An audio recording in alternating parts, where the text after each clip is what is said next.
ხმაურიანი აქცია გაიმართა ბათუმის რკინიგზის ადმინისტრაციის შენობასთან. სამართლიანი გამოძიება და დამნაშავის დასჯა რკინიგზის ხელმძღვანელობას და ხელისუფლებას როსტომ მამულაძის ოჯახის წევრებმა და ნათესავებმა მოთხოვეს. ჭიანურდება გამოძიება. ვისთან არ ვიყავით? თბილისის გენპროკურატურაშიც დავწერეთ. პასუხი მოგვივიდა ვისაც რომ უნდობლობა გამოუცხადე, თბილისის პროკურატურამ აიღო და კვლავ იმათ დაავალა გამოძიება. დღეს რომ პარლამენტი საუბრობს ადამიანის უფლებებზე და სამართლიანობის აღდგენაზე, ეს საუბრობენ და მეორეს აკეთებენ. გარდაცვლილის ნათესავები აცხადებენ, რომ პირები, რომელთა დაუდევრობითაც როსტომ მამულაძე გარდაიცვალა, დანაშაულს აღიარებენ, ამის მიუხედავად კი გამოძიება ჭიანურდება. მომხდარშიც და გამოძიების მსვლელობაშიც ოჯახი ბათუმის რკინიგზის ხელმძღვანელს ადანაშაულებს.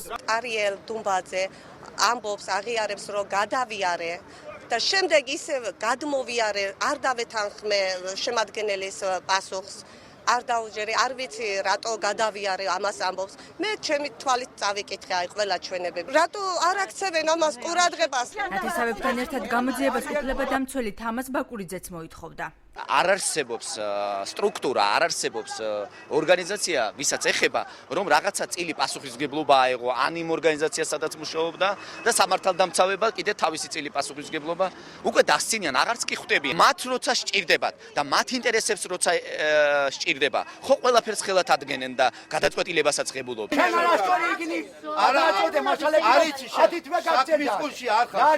საქმის კუში არ ვარ, 4 ვერს რაცია ქონდა შეთანამშრომელი. მათი თანამშრომელი მოკლეს.